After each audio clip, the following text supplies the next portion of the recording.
Uttaranchal university ఇది కేవలం university కాదు, మీ సక్సెస్ స్టోరీకి చిరునామా.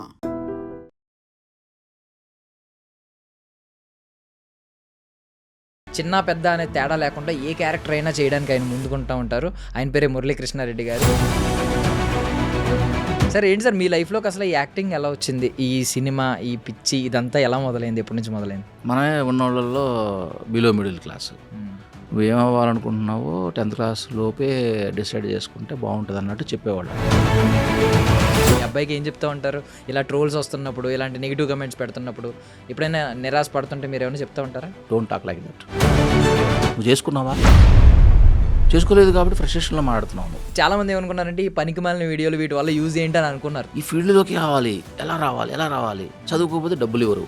సో మీ ఓటమి పాఠాలు కూడా తన విజయానికి ఈరోజు మెట్లయినాయి. అది ఒక రకంగా అదృష్టం, వాళ్ళు యూజ్ చేసుకున్నారు. సో ఆల్మోస్ట్ తన డైలాగ్స్ కానీ తన స్క్రిప్ట్ కానీ మోస్ట్లీ తనే రాసుకుంటూ ఉంటాడు కదా సార్. సెకండ్స్లో ఒక విధంగా సంపాదిస్తున్నాడు. ఈ టైంలో తను ఖర్చు ఎలా పెడతా ఉంటాడు సార్? మరి వాడి యాటిట్యూడ్ ఒకటే ఉంటుంది. ఏదైనా సరే మొదలు పెట్టకపోతే అనుభవాలు ఎలా వస్తాయి డాడీ అంటాడు. ఈ గురించి నేను విన్నది ఏంటంటే చిన్న పెద్ద ఏది అని చూడరంట, ఏది వచ్చినా అవకాశం అనే భావిస్తారంట. ఏంటి ఆ యాటిట్యూడ్ వెనక కారణం ఏంటి? చెప్పేవి ఎంతవరకు నిజమో నాకు తెలియదు, కానీ నా హార్ట్ఫుల్ హార్డ్ వర్కింగ్ ఏంటంటే అసలు జీరో నుంచి వచ్చిన వాడిని. అసలు నాకు ఇక్కడ ఏమి తెలియదు. ఎప్పుడు కూడా అవతల వాళ్ళ వైపు నుంచి నువ్వు ఎప్పుడైతే ఆలోచించడం మొదలు పెడతావో వాళ్ళ కష్ట సుఖాలన్నీ మనకి అర్థమైపోతాయి. అప్పుడు హౌ టు డీల్ అనేది తెలుస్తుంది. సో రీసెంట్గా ఒక కేసు నడుస్తుంది సార్, ఒక మినిస్టర్ వాళ్ళ అబ్బాయి మీద ఒక కేసు నడుస్తుంది. ఇదే బండి సంజయ్ గారి చేతుల మీదుగా నేను బీజేపీ కండువ కప్పుకున్నాను ఒకప్పుడు. మళ్ళీ కాంగ్రెస్ వాళ్ళు ఏమంటున్నారు, అరే అంతా మనకు సంబంధించిన వాళ్ళు ఉన్నారు, నువ్వు అట్లా నువ్వు బీజేపీ అంట కదా అని చెప్పేసి వాళ్ళు పాయింట్అవుట్ చేశారు. Ladies and gentlemen, welcome to iDream Media. నేను ప్రియదర్శన్. సో రైట్ నౌ నాతో పాటు ఒక యాక్టర్ ఉన్నారండి. సో మిడిల్ క్లాస్ ఫాదర్ అంటే పర్ఫెక్ట్ మ్యాచ్ అయిపోతారనమాట ఆయన. బికాజ్ ఆయన నార్మల్లీ ఒక మాట అంటూ ఉంటారు, ఒక కుటుంబంలో ఒక మగాడి జీవితం ఒక సక్సెస్ ఉంటుంది, దాంతోపాటు ఒక మగాడు ఎప్పుడు ఆనందంగా ఫీల్ అవుతాడంటే పుత్రుడు ఎప్పుడైతే ప్రయోజకుడు అయ్యాడో అప్పుడు తండ్రి చాలా హ్యాపీ ఫీల్ అవుతూ ఉంటాడు అనమాట. ఆయన 2 విధాల సక్సెస్. ఒక పక్క చిన్న పెద్ద అనే తేడా లేకుండా ఏ క్యారెక్టర్ అయినా చేయడానికి ఆయన ముందుకుంటూ ఉంటారు. ఆయన పేరే మురళీకృష్ణారెడ్డి గారు. ఫాదర్ ఆఫ్ దొరా సాయి తేజ.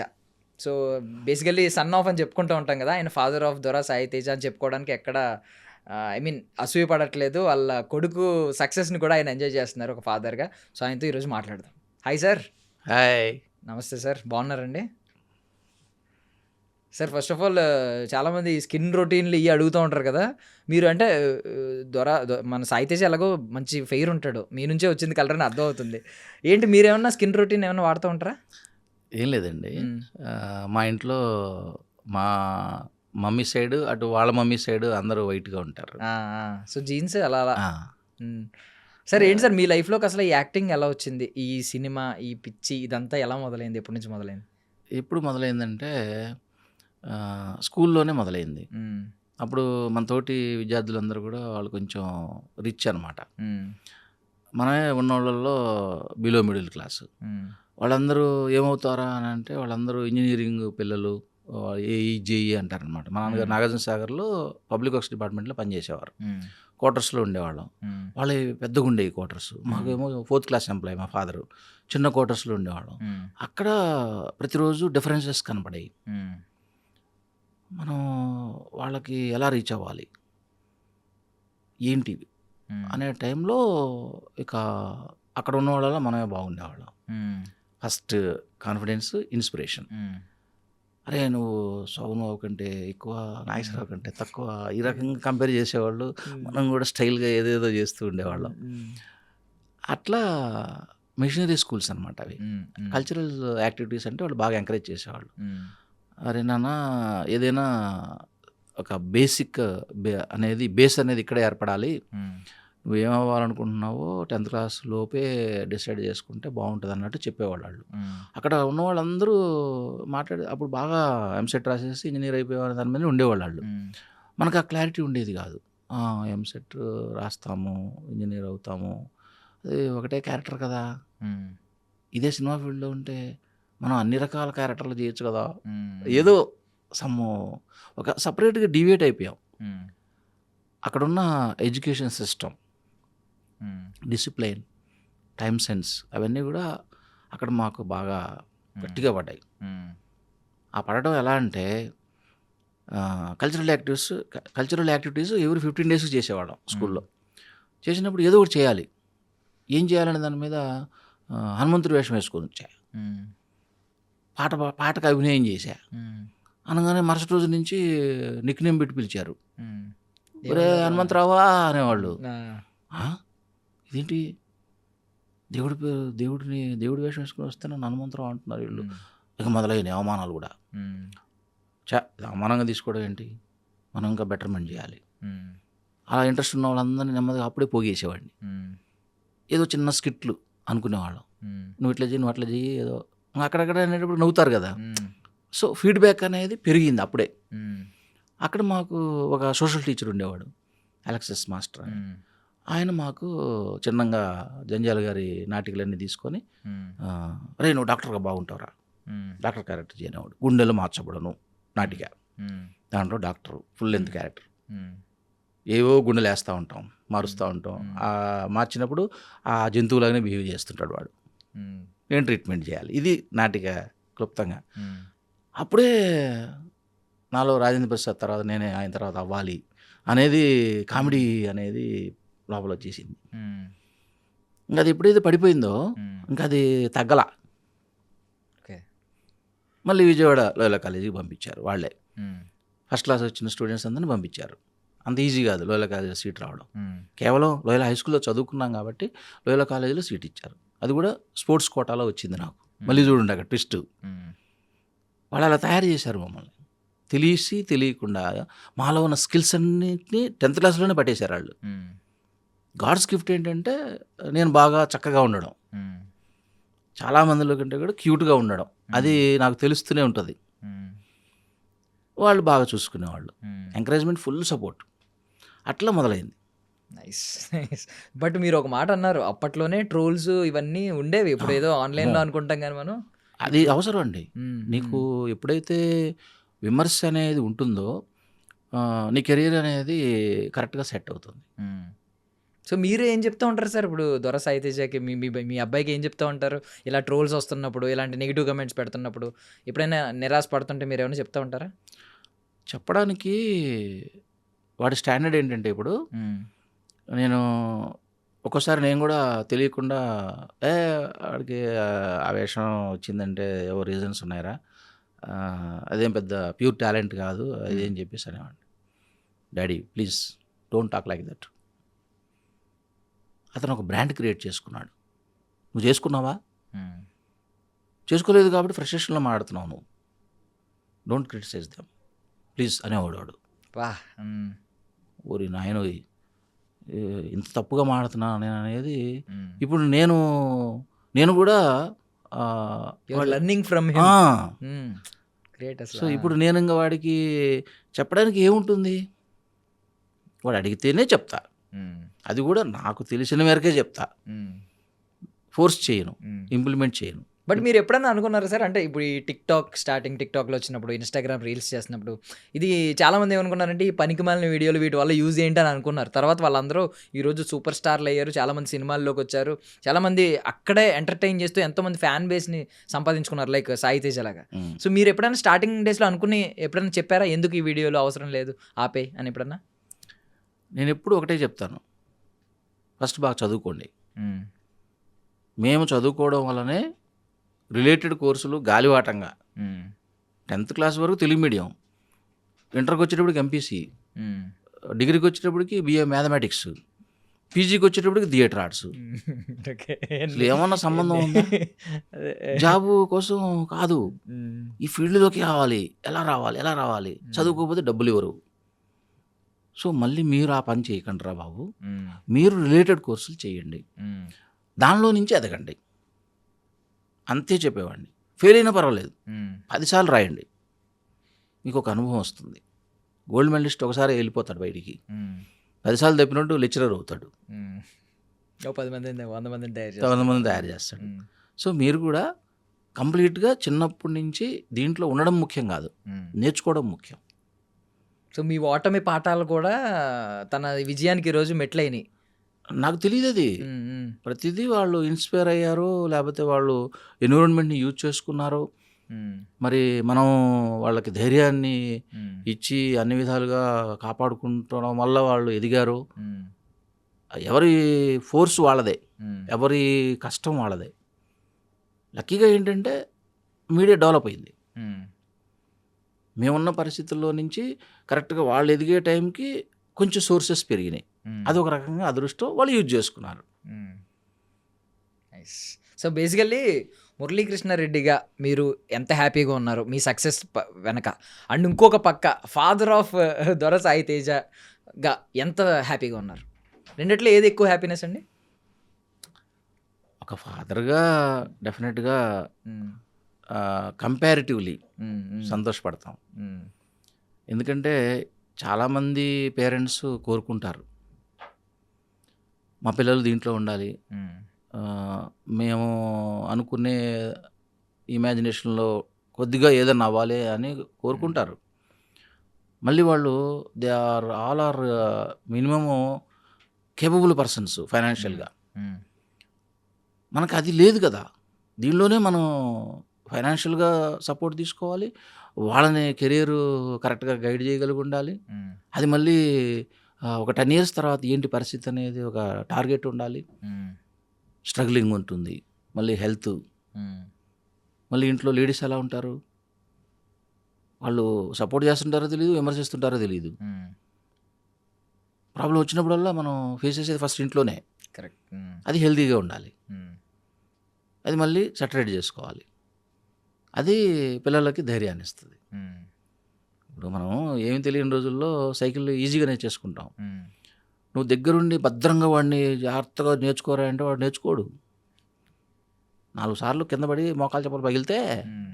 ఆటోమేటిక్గా వాడికి వస్తుంది. ఆ ఫ్రీడమ్ ఇవ్వాలి. యాహ్! నైస్.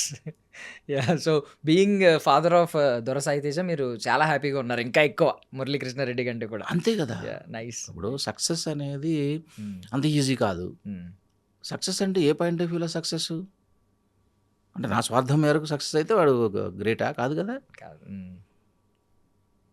మనం ఏదైతే అనుకుంటున్నామో, వాళ్ళు ఏదైతే క్లారిటీతో పనిచేస్తున్నారో, హ్మ్.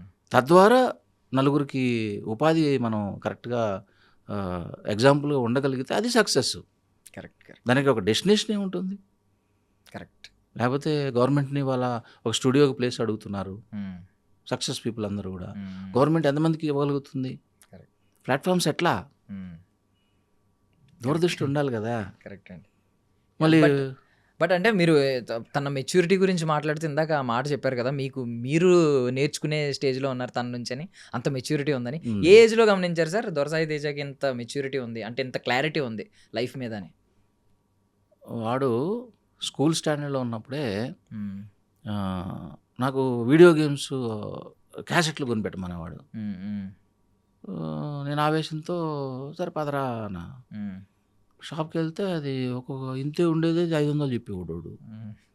అరే! రూ. 500 రా అది ఎట్లరా అంటే, నువ్వు కొనిపిస్తున్నావా లేదా? చాలా స్ట్రెయిట్‌గా అడిగేవాడు హ్మ్. క్వెషన్. సో, నాకున్న వాటెవర్ ఇట్ మే బీ, హ్మ్. వాళ్ళలో ఉన్న కాన్ఫిడెన్స్ నచ్చేది నాకు. హ్మ్. వాడు ఆడుతున్నప్పుడు గమనించేవాడిని. బీభత్సంగా ఆడేవాడు, వాడికది ఓల్డ్ అయిపోతది హ్మ్. గేము. ఓకే. ఆ! మళ్ళీ బోరొచ్చేస్తుంది ఆడికి. చాలా లెఫ్టీ వాడు యాక్చువల్‌గా. హ్మ్. చాలా ఫాస్ట్‌గా 2 చేతులతో డీల్ చేస్తా ఉంటాడు. హ్మ్. హ్మ్. అప్పటికి నాకు లోపల ఇన్స్పిరేషన్ ఏంటంటే అన్‌లక్కీ ఏంటంటే, ఒక రూ. 1,00,000 కంప్యూటర్ నేర్చుకుంటాను డాడీ ఇవ్వండి అంటే, ఆ 1,00,000 ఉంటే నిన్ను హైదరాబాద్‌లో ఎందుకు పెడతానురా, ఇంటికి తీసుకుపోయి ఏదో వ్యవసాయం చేపించుకునేవాడిని కదా. హ్మ్. నువ్వు చదువుకుంటే చదువుకో, లేకపోతే లేదు, నేను ఇవ్వలేనన్నాడు ఆయన. హ్మ్. ఆ రోజున నేను ఆ రూ. 1,00,000 పెట్టి కంప్యూటర్ నేర్చుకున్నట్టయితే, నేను ఇంకా చాలా బాగా ఎదిగుండేవాడిని. హ్మ్. ఆ బాధ ఉంది నాలో. సో, పిల్లలు మళ్ళీ అలా కాకూడదు, వాళ్ళకి ఏది టాలెంట్ ఉందో చూసుకొని వాళ్ళని ఎంకరేజ్ చేద్దాము. హ్మ్. అక్కడ మొదలైంది ఆ క్యాసెట్స్ దగ్గర. 500 హ్మ్. మనం సంపాదన ఎంత అయినా గూడా ఏదో వాడికి కావాల్సినంత హ్మ్. వాడు ఏది అడిగినా గూడా వెంటనే అది అయిపోవటం వస్తే ట్యాబ్ అన్నాడు. సామ్‌సంగ్ 18,000 హ్మ్. ఎక్కడ తీసుకురావాలి? సరేరా నాన్న మనకు మంచి ఫ్రెండ్స్ ఉన్నారు, వాళ్ళని అడిగేవాడిని. అరే వాడు ఇట్లా ట్యాబ్ అడుగుతున్నాడు, అది ఇప్పుడు వాడికి ఉపయోగపడుతుందో లేదో అని అంటే, మా బంధువులేమో నువ్వు అన్ని పిచ్చి పనులు చేయ మాకు, వాడికి అవన్నీ అవసరమా, 10th క్లాస్లో వాడు కంప్యూటర్ అవసరమా అని వాళ్ళు ఏదో క్లాస్ పీకేవాళ్ళు నాకు. వాళ్ళేమో అలా అనేవాళ్ళు, ఫ్రెండ్స్ ఏమో లేదురా వాడిది ఏదో ఒక స్పార్క్ ఉంది, వదలమా. కానీ నా చుట్టుపక్కల ఉన్న సర్కిలే వాడిని నువ్వు వదిలేయి, వాడిని వాడు ఏదో ఒకటి ఉంది చాలా జమ్మోడు అది అని చెప్పేవాళ్ళు. ఆ మంచి సర్కిల్ ఉండడం వల్ల ఏమైపోయింది, సరే కానీ మనం చేయలేని వాడు ఏమైనా చేస్తాడేమో అట్లా. వాడికి ఏంటంటే టెక్నాలజీ మీద వాడికి తెలియకుండానే 8th క్లాస్కే కమాండ్ వచ్చేసింది. తనకి తానే ఒక హీరోగా తను నిర్మించుకున్నాడు. అసలు ఎవ్వరి సపోర్టు లేదు, వాడే నేర్చుకున్నాడు అన్నీ కూడా. స్క్రిప్ట్ రైటింగ్ కానీ, ఆ టెక్నాలజీకి సంబంధించిన ఎడిటింగ్ వర్క్ కానీ, మ్యూజిక్ సెన్స్ కానీ. సో ఆల్మోస్ట్ తన డైలాగ్స్ కానీ, తన స్క్రిప్ట్ కానీ మోస్ట్లీ తనే రాసుకుంటూ ఉంటాడు కదా సార్. సెకండ్స్లో అసలు ఏముండదు, జస్ట్ కాన్సెప్ట్ అనుకుంటాడు. గల్లీ బాయ్స్ అనగానే మొత్తం సెర్చ్ చేసేసుకుంటాడు.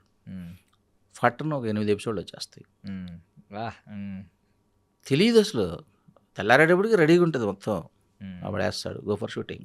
ఎవరున్నారు సార్ మీ ఫ్యామిలీలో లెఫ్ట్ హ్యాండ్ యూజర్స్ ఇంత క్రియేటివ్గా ఉన్న వాళ్ళు ఎవరైనా ఉన్నారండి? నా తెలిసినంత వరకు ఎవరు లేరు. మా అత్తమామ సైడ్ లేరు, మా అమ్మ నాన్న లేరు. అది మరి ఎలా వచ్చిందో తెలియదు. స్టార్టింగ్ అంటే ఇప్పుడు పిల్లల్ని మీరు చెప్పిన డైలాగ్ చాలా మంది చెప్తూ ఉంటారు, పిల్లల్ని చెడగొట్టుకో, గారాబం చేసి చెడగొడుతున్నాం అని అంటూ ఉంటారు అందరూ. సో మిమ్మల్ని అలా అన్నా మీరు ఆ మాట వినలేదు. ఈరోజు దొర సాయి తేజ సక్సెస్కి మీరు కారణం అయ్యారు దానివల్లే, అలా వదిలేయడం వల్లే. బట్ మీరేం చెప్తారు బేసికల్లీ ఇలా చెప్పే వాళ్ళందరికీ ఏం చెప్తారు? గారాబం చేయొద్దని చెప్తారా, చేయమనే చెప్తారా, వాళ్ళ ఇష్టం వాళ్ళకి ఏదైనా కొనిమ్మని చెప్తారా? అంటే మనకు కొన్ని ఆశలు ఉంటాయి, మనం సాధించలేని అన్ని పిల్లల మీద రుద్దేస్తాం, వాళ్ళ మీద ఫోర్స్ చేస్తాం, వాడి మనసుని గ్రహించాం. దానికి సంబంధించి మనం పేపర్ చదువుతుంటాము, సినిమాలో క్యారెక్టర్లు చూస్తూ ఉంటాము, అక్కడ వరకే ఆగిపోతారు, మళ్ళీ ఇంటికి వచ్చి అదే పని చేస్తారు. మనం అలా చేయకుండా ఉండడానికి ఇది కొంచెం ఆశాజనకంగా ఉన్న ఫీల్డ్, రికగ్నైజ్డ్ ఫీల్డ్ కదా, మనకున్న అవగాహన ఉన్న ఫీల్డ్లో ఇది ఒకటి. దానివల్ల వాళ్ళకి అది ప్లస్ అయింది. ఓకే, అంటే బేసికల్లీ ఇది మీ నుంచి వచ్చిన పిచ్చి కదా సాయి తేజకి? రకంగా చెప్పాలంటే ఎన్విరాన్మెంట్. ఇప్పుడు వాళ్ళకి ఎక్కువ ఖాళీ టైంలో అసలు వాడు ఇంట్లో ఉండేవాడు కాదు. వాడి కోసం స్కూటర్లో ముందు చిన్న సీట్ చేయించేసి తీసుకెళ్ళిపోయేవాడిని. తీసుకెళ్ళకపోతే ఊరుకునేవాడు కాదు, నిద్రపోవాడు అసలు. నేను ఎక్కడికి వెళ్తే అక్కడికి వచ్చాను. మొండోడు సార్ అయితే బాగా. అబ్బో చాలా మొండి. నిద్ర వస్తే ఇక్కడైనా పడుకుంటాడు, అది ఇక్కడైనా పడుకుంటాడు తప్ప ఏడిపించడం కానీ లేకపోతే వేరే వాళ్ళని ఇబ్బంది పెట్టడం కానీ అవన్నీ చేసేవాడు కాదు. వాళ్ళకి పెద్ద అబ్జర్వేషన్ అనమాట. చిన్నప్పటి నుంచి మంచి క్లారిటీతో ఉండేవాడు. అసలు వాడికి తెలియకుండానే యాక్ట్ చేసేవాడు కెమెరాల ముందు. 5 నిమిషాలు ఒక చిన్న క్రెయిన్ ఉత్సవాలకి ఏదో ఫిల్మ్ చేస్తా ఉంటే సమీర్ దాంట్లో హీరో, మేము ఏవో క్యారెక్టర్లు చేస్తూ ఉన్నాం. దాంట్లో who kills father title okay వీడే. ఓకే, కిల్లర్ యాక్టింగే చేశాడు ఫస్ట్. ఆయన చేయించుకున్నాడు. ఏజ్ సార్ అప్పుడు? అప్పుడెంత వాడికి మహా అయితే 5-6 ఇయర్స్ కూడా ఉండవు. ఓకే, అంత యాక్టివ్. అది అసలు క్రెయిన్ ఫిల్మోత్సవాల కంటే అసలు కేన్స్ ఫిల్మోత్సవాలు అంటే పెద్దగా గ్రాండ్గా చేస్తారు వాళ్ళు.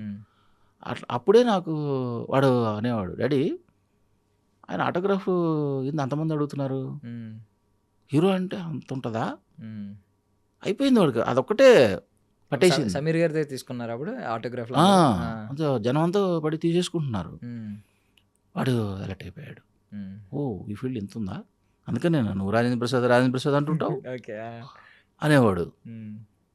అప్పటికి మనం వర్క్ చేసుకుంటున్నాం కదా, ఆ ఎన్విరాన్మెంట్ అనేది ఆ సీరియల్స్కి వెళ్ళినప్పుడు వాళ్ళు ఒకటే అనేవారు, వాడి చేత యాక్ట్ చేపిస్తున్నాం. వాడిని చూసి మళ్ళీ చిన్నవాడు కూడా యాడ్ అయ్యేవాడు, అరే ఇద్దరు బాగానే ఉన్నారు, ఇద్దరిని పెట్టేసుకుందాం అనేవాళ్ళు. సార్ మరి కష్టమవుతుందేమో సార్, ఇద్దరు ఎడ్యుకేషన్ ఆయన మాకు తెలియదు, ఎడ్యుకేషన్ అనేది నువ్వు చూసుకో, అవకాశం ఇవ్వడం వరకు మా పని వాళ్ళు ఎంకరేజ్ చేశారు. నేను ఎక్కడికి వెళ్తే అక్కడ పిల్లలు బాగున్నారు, వాళ్ళు మేము చేయించుకుంటాం, దయచేసి నువ్వు సపోర్ట్ చేయి, కొంచెం కష్టపడు అనేవాడు. సరే దారి దొరక్క మేము చూస్తున్నాం. దారి దొరికిన తర్వాత మనం మొండిగా మూర్ఖంగా ఉండంగా మనం డెవలప్ పిహెచ్డీలు చేసుకొని ఆ మాత్రం అవతలోడు చెప్పేది మనకు మంచిగా చేయడం తెలియకుండా ఎలా ఉంటుంది అవకాశం. Super super. సో అంటే ఇప్పుడు ఫినాన్షియల్లీ తను ఒక ప్లాట్ఫామ్ క్రియేట్ చేశాడు. లిటరల్లీ చెప్పాలంటే ఒక్కొక్క టార్చ్ బేరర్ అంటూ ఉంటారు కదా, ప్రతి ఫ్యామిలీలో ఒక వ్యక్తి వచ్చినప్పుడు తను ఎంతో కొంత ఫ్యామిలీ స్టేటస్ని మార్చేస్తూ ఉంటాడు. సో సాయి ధరమ్ అది ఇవ్వచ్చు అంటారా ఆ స్టేటస్, టార్చ్ బేరర్ అనే స్టేటస్ మీ ఫ్యామిలీ లెగసీకి సంబంధించి? ఆల్మోస్ట్ ఆల్ ఇవ్వచ్చు. కానీ ఎప్పుడు కూడా ఏంటంటే ఈ జంజీ బ్యాచ్ అంటారు కదా, ఈ జంజీ బ్యాచ్తో కొంచెం డేంజరే, జాగ్రత్తగానే ఉండాలి. ఎందుకంటే వాళ్ళు ఈ రోజు గురించి ఆలోచిస్తారు. ఇప్పుడు వాళ్ళకి మాకు ఒక 10 to 20 జనరేషన్స్ గ్యాప్ వచ్చింది. ఏదైనా మనకి చేతనైంది సపోర్ట్ చేసి వాళ్ళకి రియలైజేషన్ ఇవ్వడం ఒకటే మేం చేయదగ్గది. వాళ్ళు డిసిషన్ తీసుకొని ఏదైనా సరే మేము దాన్ని అనుభవిస్తాము అంటే మళ్ళీ అక్కడ కూడా మనం పేషెన్స్ పెట్టాలి. మనకు మంచి హెల్త్ ఉండాలి, ఆ విషయంలో పేషెన్స్ ఉండాలి. అట్లా యుద్ధం జరుగుతూ ఉంటుంది. ఇప్పుడు అంటే మీరు చిన్నప్పుడు దేన్ని లెక్క చేయకుండా కాన్ఫిడెంట్గా అడిగేవాడు, 500 ఏంటి 18,000 అయితే కొంటావా కొనవా అని అడిగేవాడు అని అన్నారు. ఇప్పుడు మరి తనకు రెవెన్యూ చూస్తున్నాడు, యూట్యూబ్లో రెవెన్యూ చూస్తున్నాడు, ఒక విధంగా సంపాదిస్తున్నాడు. ఈ టైంలో తను ఖర్చు ఎలా పెడతా ఉంటాడు సార్? మరి ఒకటే ఏంటంటే వాడి యాటిట్యూడ్ ఒకటే ఉంటుంది. ఏదైనా సరే మొదలు పెట్టకపోతే అనుభవాలు ఎలా వస్తాయి డాడీ అంటాడు. మనకు ఒకటి కావాలి అంటే ఎక్కువ దూరం ఆలోచిస్తే నీలాగా తయారవుతాను నేను కూడా, ఏమీ సాధించలేకుండా ఉంటాం. అది కాదు డాడీ, ఒకటి నేను చెప్పిందన్నా చేయండి, లేదా మీరేం చెప్తారో నేను ఎస్ఆర్నో చెప్తాను. ఎక్కువ డిస్కషన్స్ ఉండవు. ఓకే. సో అంటే బేసిక్గా మీరు పెద్ద అంటే ఫాదర్ రోల్ కంటే ఫ్రెండ్ రోల్ లాగే ఉన్నట్టున్నారు. అంతే, ఎంత ఓపెన్గా స్ట్రైట్గా మాట్లాడుతున్నాడంటే తప్పదు కదా. ఇప్పుడు మనకంటే వాడు తెలివిగా ఉన్నాడు, వాడు మనకంటే కూడా నాలెడ్జ్ ఎక్కువ ఉంది. ఇక్కడ కావాల్సింది ఏంటి? Decision making. ఇది చేయొచ్చా చేయకూడదా, చేస్తే నా తరపు నుంచి నా అనుభవాలు ఏమిటి, అక్కడ వాడు కోడ్ చేసుకుంటాడు, క్రోడీకరించుకుంటాడు. సో నేను చేయొచ్చు అనమాట అని చెప్పేసి ధైర్యంగా వెళ్ళిపోతాడు. ఇప్పుడు మీ జనరేషన్ అంతా చూసుకుంటే sir, savings first priority. Savings అంటారు, రూపాయి వస్తే పావలా అన్న సేవ్ చేయి అని అంటూ ఉంటారు, 10 పైసలు అన్న సేవ్ చేయి అనేది మీ సిద్ధాంతం. ఇప్పుడున్న జెన్జీకి మీరు అన్నట్టు వాళ్ళు రూపాయి కూడా ఇన్వెస్ట్ చేయట్లేదు, సేవ్ చేయట్లేదు, ఇన్వెస్ట్ చేస్తున్నారు. సంథింగ్ ఇంకోటి కొందాం. ఇప్పుడు చాలామంది ఏంటంటే ఇంతకుముందు మనం ల్యాండ్ కొని పక్కన పెట్టడం, ఇది కూడా బిజినెస్ అయిపోయింది.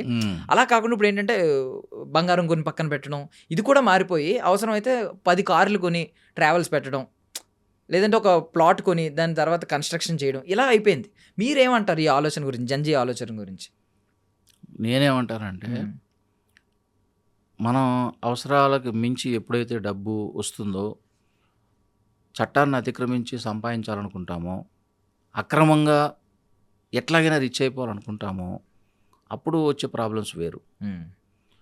అలా కాకుండా మన కంఫర్ట్కి, మన ఫ్యామిలీకి, నెక్స్ట్ జనరేషన్కి కూడా మీరు రేపు పెళ్ళిళ్ళు చేసుకొని పిల్లలు వచ్చిన తర్వాత వాళ్ళ కంఫర్టబుల్ లైఫ్కి ఎంత అవసరం అంతవరకే మీరు చేయండి. ఈ ఇన్వెస్ట్మెంట్లు చేయడాలు, ఆ రిస్కులు తీసుకోవడాలు, ప్రాఫిట్ లాస్ ఇవన్నీ ఇబ్బంది పడాలు అవి వద్దు అని చెప్తాను నేను.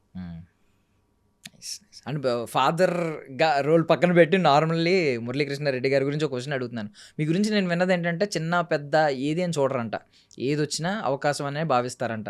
ఏంటి ఆ యాటిట్యూడ్ వెనక కారణం ఏంటి? మీ ఫిలాసఫీ ఏంటి? ఫిలాసఫీ ఏంటంటే, నేను ఈ ఫీల్డ్కి సంబంధించి చాలా కష్టపడి పైకి వచ్చాను. ఎంత కష్టపడి పైకి వచ్చానంటే, మరి మిగతా వాళ్ళు చెప్పేవి ఎంతవరకు నిజమో నాకు తెలియదు, కానీ నా హార్డ్ వర్కింగ్ ఏంటంటే, అసలు జీరో నుంచి వచ్చిన వాడిని. అసలు నాకు ఇక్కడ ఏమి తెలీదు, కేవలం థియేటర్ ఆర్ట్స్ అనే శాస్త్ర పరిజ్ఞానంలో సిటీ కల్చర్లోకి వచ్చాను. కాబట్టి ఒక చిన్న 4th క్లాస్ ఎంప్లాయీ పిల్లవాడిని చదువుకోవడం వల్లనే నాకు జ్ఞానం వచ్చింది. చదువుకోవడం వల్లే ఈ ఫీల్డ్లో మనం సాధించవచ్చు, కాన్ఫిడెన్స్ కొద్దిగా ఉంటే చాలు అని ఇన్స్పైర్ అయిన వాడిని. అయితే బాగా చదువుకోవడం వల్ల, ముఖ్యంగా మా గురువు గారు ఎండమూరి వీరేంద్రనాథ్ గారు. ఓకే. ఎంత గురువు గారు అంటే, ఆయన రాసిన ప్రతి నావల్ కానీ, ప్రతి విజయానికి 5 మెట్లు లాంటి ఒక సైంటిఫిక్ ఇన్ఫర్మేషన్ బుక్ కానీ మ్మ్. అవన్నీ కూడా నాకు మామూలుగా గైడ్ చేయాల. ఓకే. నాలో ఉన్న అయోమయాన్ని, మ్మ్. సందిగ్ధావస్థని మొత్తాన్ని తీసేసింది. ఓకే. ఆయన ఇన్స్పిరేషన్గానే మేము ఒక రకంగా స్టెప్ బై స్టెప్ చేసుకుంటూ వచ్చాం. అంటే దానిలో మొట్టమొదటిగా ఆయన చెప్పేది ఏంటంటే సూక్ష్మ దృష్టి ఉండాలంటాడు. మ్మ్. మ్మ్. ప్రతిదీ చక్కగా ఉపయోగించుకోవాలి అంటాడు. మనం ఒక రోజులోనే పెద్దవాళ్ళం అయిపోవాలంటే కుదరదు. మ్మ్. ఎక్కడో ఒక చోట స్టార్ట్ చేయాలి అంటాడు ఆయన. స్టార్ట్ చేసినప్పుడే కదా నువ్వు ప్రాబ్లమ్స్ ఫేస్ చేస్తావు, మ్మ్. నువ్వేమిటో తెలుసుకుంటావు. మనం అనుకోగానే ఆర్టిస్ట్ అనగానే ఎట్లా అవుతాం? మ్మ్. అవలేం కదా. లెజెండరీస్ ఉన్నారు ఇక్కడ. అప్పుడప్పుడు అనిపిస్తూ ఉంటుంది, వాళ్ళు 400-500 600 సినిమాలు చేశారు అంటే మ్మ్. ఇప్పుడు మేము అన్ని వేళ మీద లెక్క పెట్టుకొని ఇంకా లీడ్ రోల్స్ కాకుండా ఏజ్ దృష్ట్యా సైడ్ క్యారెక్టర్లు చేస్తుంటేనే మ్మ్. మాకు చాలా కష్టపడుతున్నాం. మ్మ్. అటువంటిది వాళ్ళు ఫుల్ లెంత్ క్యారెక్టర్లు, లీడ్ రోల్స్ అవన్నీ డిఫరెంట్ జోనర్స్లో అసలు వాళ్ళతో కంపేర్ చేసుకుంటే నేను ఏం కష్టపడుతున్నాను అనేది వస్తుంది. మ్మ్. అందువల్ల ఆ వచ్చిన అవకాశం ఏదైనా కూడా సద్వినియోగం చేసుకోవాలి, మ్మ్. పరిచయాలు పెంచుకోవాలి, మ్మ్. అవతల వాళ్ళని మనం నమ్మాలి. ప్రతి ఒక్కరు కూడా మనకంటే తెలివిగల వాళ్ళే ఉంటారు, మ్మ్. వాళ్ళని అండర్ ఎస్టిమేట్ చేయకూడదు. ఇందాక దొరస అయితే చెప్పిన మాట మళ్ళీ ఇక్కడ వచ్చింది. యాక్చువల్లీ మీరు అది అవలంబిస్తున్నారు. అంటే నేను చూశాను చాలా మందితో, మీరు అందరితో చాలా చాలా మంచిగా మాట్లాడతారు. మనిషి వాడి డెసిగ్నేషన్ ఏంటి, లేకపోతే వాడు స్థాయి ఏంటి, వాడు ఎన్ని సినిమాలు చేశాడు, వాడి బ్యాక్గ్రౌండ్ ఏంటి, ఇదంతా అనవసరం. పేరు చాలా చక్కగా మాట్లాడుతూ ఉంటారు అందరితో. సో ఇదంతా ఈ ఇన్ఫర్మేషన్ ఎవరు చెప్పారు మీకు? ఏంటి సార్? ఈ ఇన్ఫర్మేషన్ ఎవరు చెప్పారు? చూస్తూ ఉంటాం కదా సార్. బేసికల్లీ మీరు బయట మీరు అంటే దొరకని మనిషి కాదు, అందని మనిషి కాదు, అందరికీ కనిపిస్తూ ఉంటారు ఈ ఫీల్డ్లో. సో మిమ్మల్ని మీ గురించి ఎవరు అడిగినా ఇదే మాట చెప్తారు, చాలా చక్కగా మాట్లాడతారు, అందరితో మంచిగా మాట్లాడతారు అని చెప్పి నవ్వుతూ. బట్ ఇప్పుడు జెన్జీ యాటిట్యూడ్ విషయానికి వస్తే, దొరస ఐతేజాకి యాటిట్యూడ్ ఉందని కొంతమంది నమ్ముతారు ఇంకా కొంచెం. ఎందుకంటే మనోడు సక్సెస్ ఉన్న వాళ్ళకి యాటిట్యూడ్ ఉంటుంది అనేది ఒక నమ్మకం, తెలియని నమ్మకం. ఈవెన్ మీరు మిస్టర్ పర్ఫెక్ట్ సినిమా చూస్తే ప్రభాస్ గారు ఒక డైలాగ్ చెప్తారు, ఎదగాలంటే లొంగాలి వంగాలి అంటే నేను నమ్మను, మన దగ్గర మ్యాటర్ ఉండాలి అని. సో ఇప్పుడు జెన్జీ అంతా ఇదే ఆలోచనలో ఉంటుంది. మీరేంటంటే విలువలు, ఎదుటి మనిషిని తక్కువ చేయొద్దు, విలువలు, అందరితో మంచిగా ఉండాలి అనేది మీ సిద్ధాంతాలు. ఈ రెండిట్లకి కంపేర్ చేస్తే మీరు ఏం చెప్తారు ఇప్పుడున్న జెన్జీ ఆలోచన గురించి? నేను చెప్పేది ఎప్పుడు ఒకటే, మ్మ్. తల్లిదండ్రులని మనం ఎప్పుడు కూడా వాళ్ళు ఇచ్చే అవకాశాలను ఏది కూడా అండర్ ఎస్టిమేట్ చేయకూడదు. ఎప్పుడైతే ఆ అవకాశాలను మనం సరిగ్గా సద్వినియోగం చేసుకోమో మనం జీరోకి పడిపోతాం. మ్మ్. అట్ ద సేమ్ టైం మనకు ఒక టార్గెట్ ఉంటుంది, అది అందకుండా ఉంటుంది, అందినట్టే ఉంటుంది. మ్మ్. మరి దానికి సంబంధించి ఎట్లా మీరు ప్లానింగ్? ఇంతకుముందు రోజుల్లాగా కాదు కదా. Correct. ఇప్పుడు అన్నీ కూడా పెట్టుబడితో కూడుకున్నది, మ్మ్. టాలెంట్తో కూడుకున్నది. ఇక్కడ చూస్తేనేమో హెల్దీ వాతావరణం లేదు, మ్మ్. ఉపాధి అవకాశాలు లేవు, ఆధారపడే పరిస్థితే ఉంది ఎవరు కూడాను. దానికి చదువుకొని వచ్చినా చదువుకోకుండా రాకపోయినా నీకు ఆ వృత్తికి సంబంధించి టెక్నిక్స్, స్కిల్సే ఇంపార్టెంట్ తప్ప మ్మ్. నేను అనే దానికి ఇక్కడ ఎక్కడుంది ప్లేస్మెంట్? నువ్వు ఫైట్ చేయడం తప్ప, స్ట్రగ్లింగ్ ఫర్ ద ఎగ్జిస్టెన్సీ తప్ప మ్మ్. ఇతను టాలెంటెడ్, ఇతను మనం తీసుకోవచ్చు అనేది ఎట్లా చెప్తావు? మ్మ్. అక్కడ నేను వాళ్ళకి ఒకటే ఇచ్చే సలహా ఏంటంటే, మీరు ప్రతిరోజు కొన్ని స్కిల్స్ నేర్చుకోండి, అబ్జర్వ్ చేయండి. మీరు చదువుకోరు ఫస్ట్ ఆఫ్ ఆల్, అట్లీస్ట్ ప్రపంచ జ్ఞానానికి సంబంధించి ఇన్ఫర్మేషన్ కూడా మీరు డైలీ పేపర్ చదవడానికి కూడా మీకు ఓపిక ఉండదు, తెలుగు రాదు. మరి ఎక్కడి నుంచి గ్యాదర్ చేస్తారు మీరు? ప్రపంచం అంతా కూడా ఒక అవగాహనలో మీరు పెట్టుకోకపోతే ఎక్కడ ఏం జరుగుతుందనేది. పల్లెటూరులోకి వెళ్ళి రచ్చబండ దగ్గర కూర్చుంటే ఏమీ తెలియనోడు మాట్లాడుతున్నాడు ట్రంప్ గురించి. మ్మ్. వాడికి ప్లేస్మెంట్ ఉంది, అవగాహన ఉంది, న్యూస్ పేపర్ వస్తుంది, సెల్ ఫోను హ్యాపీగా డేటా ఫ్రీ ఉంది, వాడు చూస్తున్నాడు, చాలా తెలివిగా మాట్లాడుతుంటాడు వాడు. కానీ వాడికి ప్లాట్ఫామ్ ఉండదు పాపం. మ్మ్. మనకి ఇక్కడ చదువు ఉంటుంది, ప్లాట్ఫామ్ ఉంటుంది, టైం ఉండదు, బ్రెయిన్లో చిప్స్ నిండిపోతాయి. మ్మ్. మరి అవన్నీ కరెక్ట్గా డిసిప్లైన్డ్గా ఆర్గనైజ్డ్గా చేసుకొని సద్వినియోగం చేసుకొని నువ్వు వెళ్ళాలనుకున్న పాయింట్కి ఇవన్నీ రిలేటెడ్గా ఉన్నాయా లేదా అనేది ప్లాన్ చేసుకుంటే అసలు లైఫ్ సరిపోతుందా? స్టిల్ మేము ఇంకా యంగ్‌లాగా ఆలోచించగలుగుతున్నాము. యంగస్టర్స్‌తో తిరగగలుగుతున్నాము. వాళ్ళతో పాటు పని చేయగలుగుతున్నాము అంటే దానికి కారణం ఒక్కటే. ఎప్పుడు కూడా మనం ఇంగ్లీష్ గ్రామర్‌లో మనం నేర్చుకున్నప్పుడు ఇఫ్ ఐ వర్ యూ అంటాం. ఎందుకు? అప్పుడే నాకు క్లారిటీ వచ్చింది. ఎప్పుడు కూడా అవతల వాళ్ళ వైపు నుంచి నువ్వు ఎప్పుడైతే ఆలోచించడం మొదలుపెడతావో వాళ్ళ కష్ట సుఖాలన్నీ మనకి అర్థమైపోతాయి. అప్పుడు హౌ టు డీల్ అనేది తెలుస్తుంది. అసలు వాడికి ఏం కావాలో తెలియకుండా పాపం వాడికి ఏ సపోర్ట్ చేయకుండా పొద్దుస్తమాను నీకేం కావాలనే దాని మీదనే నువ్వు అంటే మరి వాడు కూడా అదే ఆలోచిస్తాడు మరి. నీ మీద ఎందుకు సానుభూతి చూపించాలి, నీకు ఎందుకు సపోర్ట్ చేయాలి అంటే అవకాశం విలువ మనం గుర్తించట్లేదు. సింపుల్గా ఏం చెప్పేస్తాం, మర్చిపోయాను రా అన్నాం. మర్చిపోవడం కాదు, అది ఇంపార్టెన్స్ ఇవ్వకపోవడం. మళ్ళీ అక్కడ ఎండమూరి గారి థియరీయే నాకు పనిచేస్తుంది, సైన్సే పనిచేస్తుంది. కొన్ని లక్షలు మిలియన్లు న్యూరాన్స్ మనకి సపోర్ట్ చేస్తాయట. మర్చిపోవడం అనేది జరగదట ఏ ఏజ్లో కూడా. మర్చిపోయాము అనే మాట అబద్ధం అట. అట్లా నాకేంటంటే చాలా వాల్యుబుల్ వర్డ్స్, చాలా పెద్దవాళ్ళ బుక్స్ నాకు అవి గుర్తుండిపోతాయి నాకు తెలియకుండానే. అలాగే మరి ఇప్పుడు మనం మా పిల్లల వల్లనో లేకపోతే వృత్తిపరంగానో డిఫరెంట్ ఏజ్ గ్రూపులతో పనిచేస్తున్నప్పుడు వాళ్ళ సైకాలజీ నాకు సర్రన వచ్చేస్తుంది. అసలు చక్కన రోబోలాగా గ్రాస్ప్ అయిపోతుంది. ఆడెక్కడున్నాడు, ఏం ఆలోచిస్తున్నాడు. నైస్. ఇప్పుడు యాక్చువల్లీ మీరు యండమూరి గారి బుక్లో ఉంటుంది, సూక్ష్మ ఆలోచన ఉండాలి, ఏదైనా మొదలు పెట్టాలి, మొదలు పెట్టకపోతే ఎలా తెలుస్తుంది అన్నట్టు మాట్లాడారు. ఇదే డైలాగ్ ఇందాక సాయితేజ కూడా చెప్పినట్టు చెప్పారు, ఏదైనా స్టార్ట్ చేయాలి డాడీ, స్టార్ట్ చేయకపోతే ఎలా తెలుస్తుంది, అనుభవం ఎలా వస్తుంది అని చెప్పి. సో నాలెడ్జ్ ఇప్పుడు జెన్జీకి ఉన్న నాలెడ్జ్ అసలు ఒక రేంజ్లో ఉందన్నమాట. ఐ మీన్ ఈ బుక్స్ నాలెడ్జ్ అంతా ఎలా వచ్చిందో తెలియదు కానీ జెన్జీకి మంచి క్లారిటీ ఉంది, నాలెడ్జ్ ఉంది. వాళ్ళది లోపం ఒక్కటే, వాళ్ళు చదవరు. ఏ పుస్తకాలు కూడా చదవట్లేదు. చదవకపోతే ఓన్లీ విజువల్ ఎఫెక్ట్ స్ట్రాంగ్గానే ఉంటుంది. అందువల్ల వాళ్ళు కొద్దిగా గొప్ప ఇప్పుడు నెట్టగలుగుతున్నారు. కానీ బేసిక్స్ మిస్ అవుతారు, బేస్ ఉండదు. ఇప్పుడు మేము శాస్త్రం చదువుకొని యాక్టింగ్ వచ్చాం కాబట్టి ఇప్పుడు మాకు థియరీ ప్రాక్టికల్ రెండు స్ట్రాంగ్ ఉంటుంది. ఇప్పుడు ఎంత పెద్ద ఆర్టిస్ట్ అయినా సరే కాంబినేషన్లో మాకు చాలా ఈజీ నటించడం. ఎందుకంటే మాకు క్యారెక్టరైజేషన్ ఇంపార్టెంట్. అక్కడ మురళీకృష్ణారెడ్డి కనపడకూడదు, క్యారెక్టర్ కనపడాలి. అది మాకు థియరీ. ఈ డ్రామాల ఎక్స్పీరియన్స్